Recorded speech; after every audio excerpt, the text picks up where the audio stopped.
May nagbabantay dito sa Bundok Makiling. Iniligaw ka. Si Maria Makiling talaga yung nagbabantay dito. Yung puti na maliwanag. Yun nga si Maria Makiling.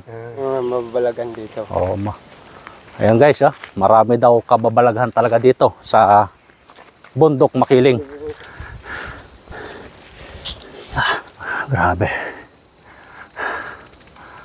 Pagkatapos dito, mayroon pa itong may tali pa. Grabe. Wow. Napakalaking puno guys. Pikto.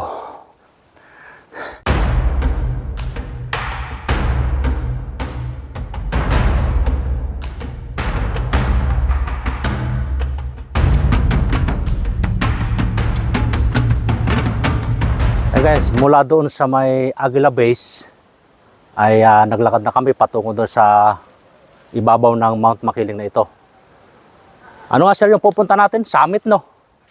Sa may summit. Nasa 2 oras daw yung lakad mula dito sa may Aguila Base patungo doon sa ibabaw ng Bundok Makiling na ito. Meron akong kasamang tour guide, si Kuya. Yan. Siya yung tour guide ko patungo doon sa ibabaw ng Mount Makiling. Ito guys yung daan patungo doon sa ibabaw ng Mount Makiling. Napakalaki ng puno guys. Wow.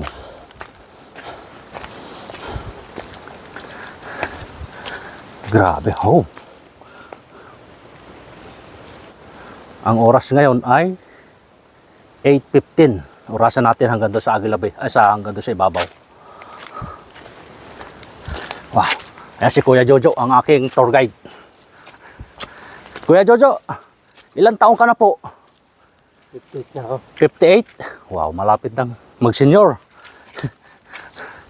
Taga saan kayo Kuya Jojo? Dito. Dito lang mismo? Oo. Dito sa Bundok Makiling. Dito mismo sa Bundok Makiling. Ayun sila po ako. May asawa kayo Kuya? Meron ako sir. Mayroon na.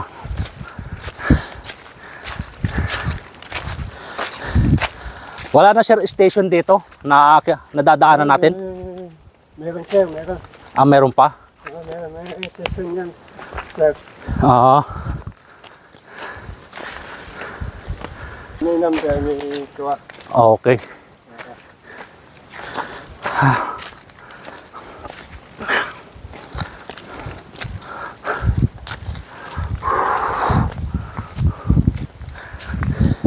Sarap ng hangin dito guys. Napakalamig. Para tayong nasa aircon. Nakakawala ng pagod.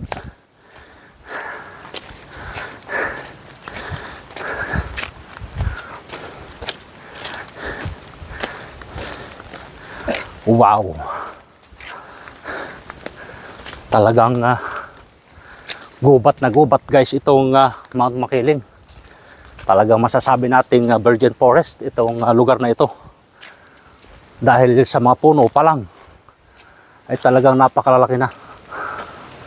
Yan, ang lalaki ng mga puno. Grabe.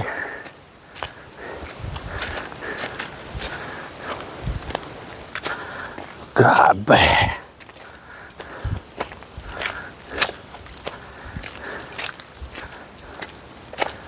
May bukal guys dito.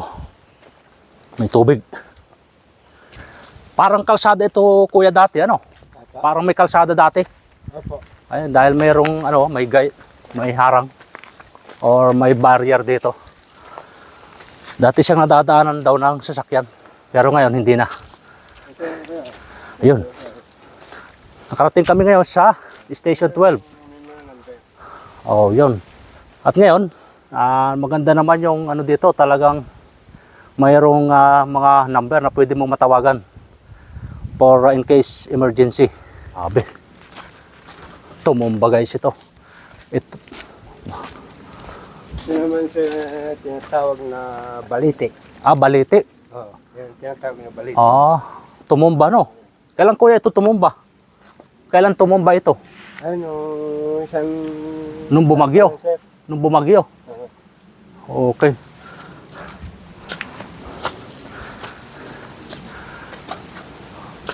Tumabag yung... Yeah. Grabe oh. Tumabag yung baliti. Epekto ng bagyong Christine. Ay gaganito lang sa kaliit. Pero kung ikaw hindi mo ako magdasal sa loob ng bato, hindi yung bubukas. Bumubukas siya, kailangan dasalan. Oo, bubukas yung pinto ng bato. Talagang ano, no? May mga kababalaghan, no? Oo. Nakapasok ko na kuya doon? Oo, nakapasok na ako doon. Ano, kusa talaga nagbubukas? Oo, kusang bubukas yun. Oo. Ayos ah. Oo. Yung nagbabantay doon, yung mga aita ang nagbabantay doon. Mga aita. Hanggang ngayon po. Oo, hanggang ngayon. Okay. Basta punta pero masyadong matarik. Ang dadaanan mo, puro bangin. Mga bangin. Oo. May ikaw naman sir, parang may bakod naman may hawakan. Oo. Parang hindi malaglag. Yung taong pag-akit ng bundok Banahaw. Sige, sir.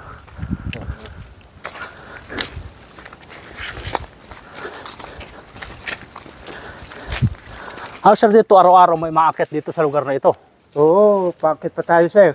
May araw-araw may umaakyat. Oo, linggo-linggo. Linggo-linggo. Oo. Yung linggo na aakyat.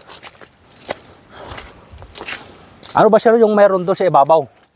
Ano yung meron doon sa ibabaw? Bakit gustong marating ng mga... Makikita mo lang yung lugar ng Kalamba, Santo Tomas, Ampilis. Matatalo mo yung bundok ng Lipa, Batangas. Oo. Yung bundok doon na sumasabog. Ay, opo. Sa may lipa? Yung Taal? Sa Batangas. Taal? Taal. Ah, Pero makikita mo lang, pero maliit lang. Maliit ka lang. Makikita mo lang.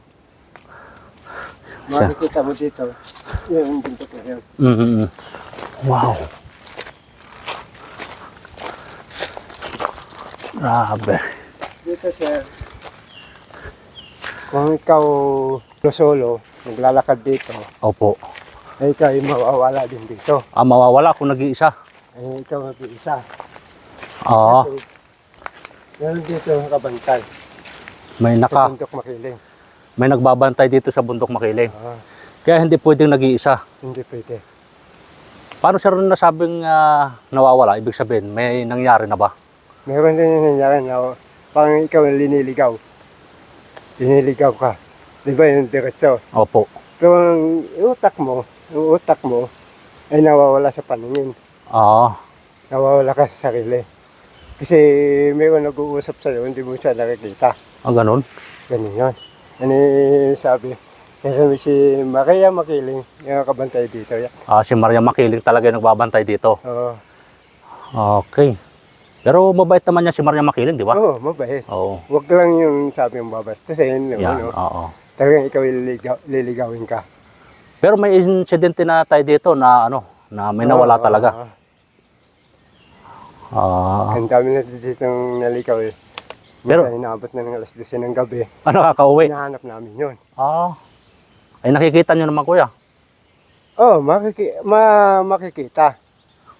Makikita, pero maliwanag siya. Puting-puti. Ganun? Ang katawan, mahaba ang buhok. Ay sino yun?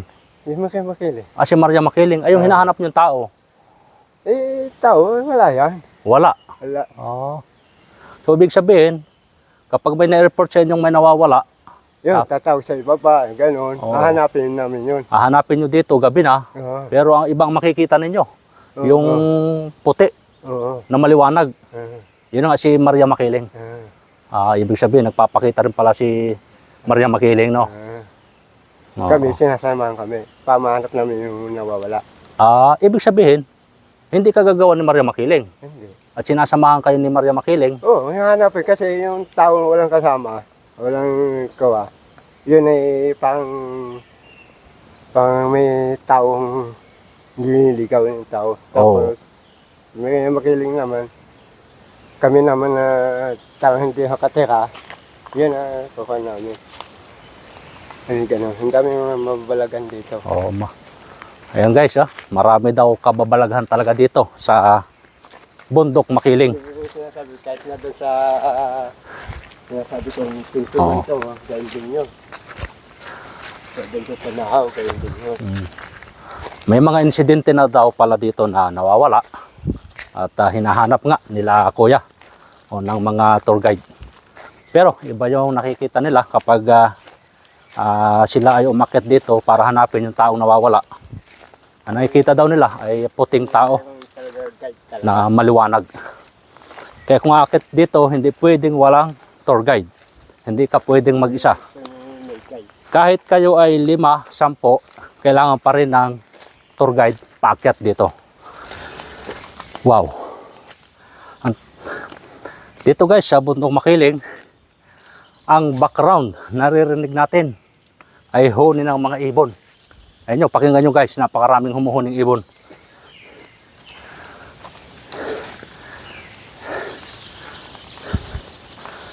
Wow. Parang nagtatawa na sila. Nagkakantahan yung mga ibon dito sa Mount Makiling. Masasaya sila.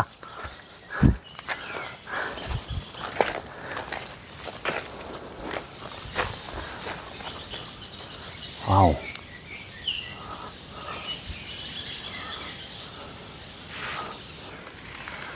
Baliti pa rin guys. Oh.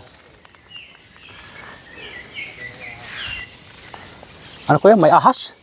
Ayun, pababa na siya. Ano? Pababa na? Ahas? Ayun, gagalawin. Meron din dito, bagin. Oh, maganda maglambitin dito.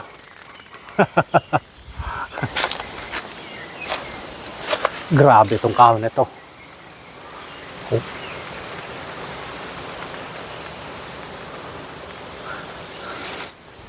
Sa loob ng 20 minutes, narating namin ang Station 13. Wow. Napakalaking puno guys. Wow.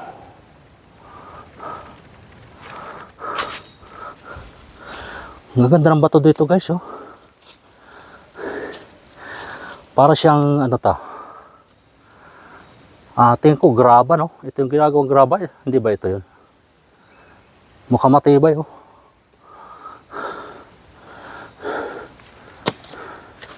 Meron ditong matinik.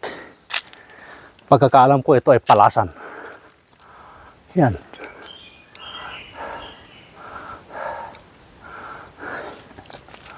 Palasan ang tawag sa amin yan. Masarap din yung kanyang ubod niyan. Ang Station 14. Sir, para saan to? Ayun, sir, ikaw, tindahan. Tindahan. May tindahan pala dito. Simula. Ganyan siya sa umpisa. Ito, yan. Ganito palang proseso nito. Sa umpisa, bilog siya. Pangalawa, magiging ganito na siya. Tapos ito na yung kalalabasan, yung Yan ang kalalabasan. parang na-finish na siya. Yan, Saan po itong lugar? Diyan, sir. Madadaanan natin? Okay. Pero sa ngayon, sir, wala pa sa ngayon. Para siyang naglalabas pa lang galing sa kanya. Yan guys, wala pa rin palang lumalabas. Tag-araw yun, makikita mo yan, sir. Pag tag-araw lang pala lumalabas talaga. Seasonal yung kanyang pamumulaklak. Hindi buwan-buwan, hindi araw-araw ay mayroong ganong klase ng bulaklak dito sa Mount Makiling. Ayun. Ayan na yun. Yan, yan. Ah, Yan, kaso lang, sir, nabulog na siya. Ito yan, sir, oh. ayan pala yun. Yan, yan. Ano siya tumutubo galing dyan sa lupa? Oh, Sir, ito ay may bakod dyan. kaya binakuran to. Para dyan, sir, makikita yan dyan. Oh, ayun. Tulad nito. Yan. Yan. Makikita mo, sir. Yan. Wala pala siyang ano, kahit saan siya, pwede siya tumubo kahit saan. Ito yan, sir. Ito yan, sir. Ito. Parang ano lang siya. Kung siya, parang pag dumapo, kung saan dumapo, doon na lang siya mabubuhay. Okay. Ayun pala, oh. Ayan, oh. Yan, oh. Ang dami, guys, oh. Oh. Buko pa kung tawagin, maliliit pa siya. Maliliit pa yan, sir. Oh, yan yung kanyang unang pagkabuhay niya. Wow. Tag-araw, tag-init na, yun, makikita mo yun. Pag Babakuran yan, sir. Pag tag-init na, nangangalat siya dito. Dito maganda mag-hiking guys. Talagang may thrill talaga. Sari-sari ang iyong makikita dito sa loob ng Mount Makiling. Para siyang kabute. Andito na kami sa Station 15. Kasunod, Station 16 naman. Hanggang ilang station ito, sir? Hanggang ilang station? Parang 30. 30. So, ibig sabihin, nangangalhatian pa lang tayo. Malayo-layo pa rin pala, guys. Alam mo, nasa kabababa. Grabe, oh. Dating naman sa Sinuan, mga alas 4 na sa baba na tayo. Yan sila ay tinatawag ay pakpaklawin. Pakpaklawin. Ano tinatawag? Maganda itong halaman sa bahay. Magandang halaman sa bahay. Po, sir. Dito sir, bawal kasing magdala sa baba. Bawal magdala. Bawal. Bawal magdala pala guys ng mga halaman na galing dito. Bawal mag-uwi. Bawal magputol na kahit siya nga lang yan, iuwi natin sa bahay, bawal po. Kukumpiskahin yan doon sa baba. Magdala. Yun hindi nakikita ng Coast Guard. Yung Coast Guard doon. Pwede mo malit lang. Oo. Malit na paklaklaw eh. Oo, Pwede mo ilagay sa bag. Na hindi talaga makikita. Oo. Ngayon, Station 16. Wow, 408 meters. Okay. Station 70 naman. Ito guys, palasan. Napakatibay nito. Ginagawang tali. Ginagawang siya, yung sa mga kabayo. Yung saklang, kung tawagin. Wow, makalalim dito guys. Oh no, makalalim dito. Lipa ang tawag niyan, lipa. Ito Pero lipa. huwag kang didikit yan kasi Makati yan. Makati. Sampuan mo titisiyan ng katinto. Grabe pala. Masarap kamutin pero hindi natatanggal. Yeah. Makati pala daw ito guys kapag dumikit sa'yo. Huwag kang didikit yan. Kaya wag na yung hahawakan. Ginagamit ng Aray ko, tinik yan sa'yo. may tinik pala yan. Grabe, Yan ang tinatawag. may tinik pala siya. Parang ginagamit.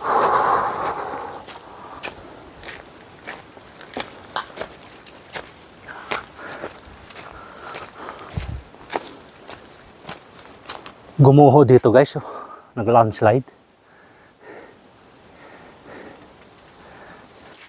Ay, kuwete sir. Ay, sinasama sa Yan ba yung- sinigang. Yan ba yung katmon? Oo. Okay. Kinakain ito sa loob Oo. nito. Meron. Parang maasim. Yun. Ito yun. Okay. Meron palang puno dito guys ng katmon. So hindi pa rin siya nawawala. Kilala ko yung katmon yan kasi dati kumakain ako niyan. So sa tagal naman ng panahon, napakaliit ko. Aray ko. Grabe.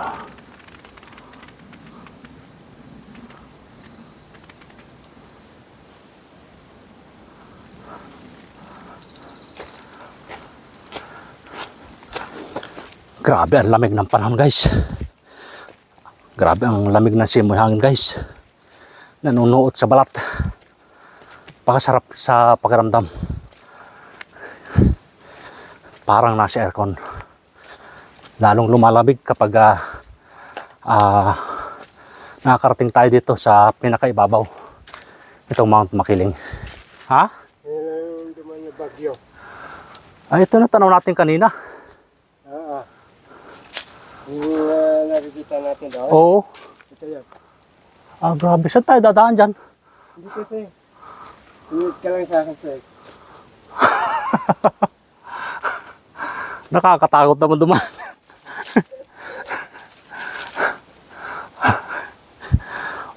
Parang nahihilo ako sa taas dito. Dito? Dito sir. Pag ganyan?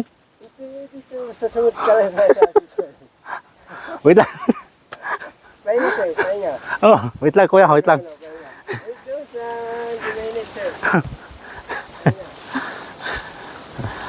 Ah, Upo ka na dyan.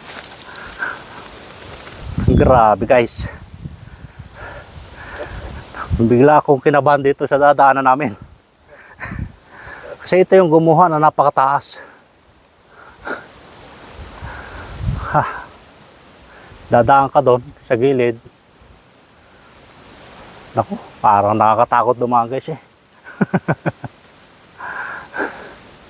Halos wala kang mahawakan. Ah. Ito na guys yung Alimatic. Ayan o. Napit natin dito at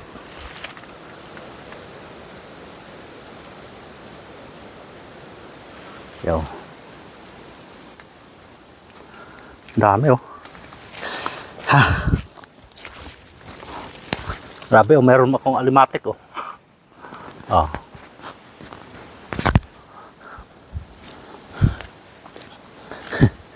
Marami na guys ditong alimatic.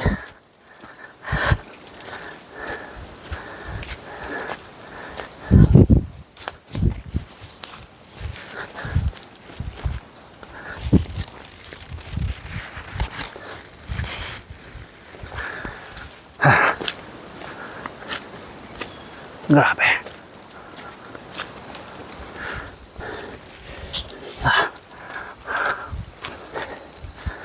Danger zone. Do not enter. Bawal daw pumasok dyan. Wow. Pagod na kuya.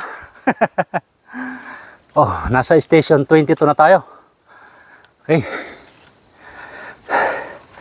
Mula station 22 hanggang 23 naman ay lalagad tayo ng 78 meters.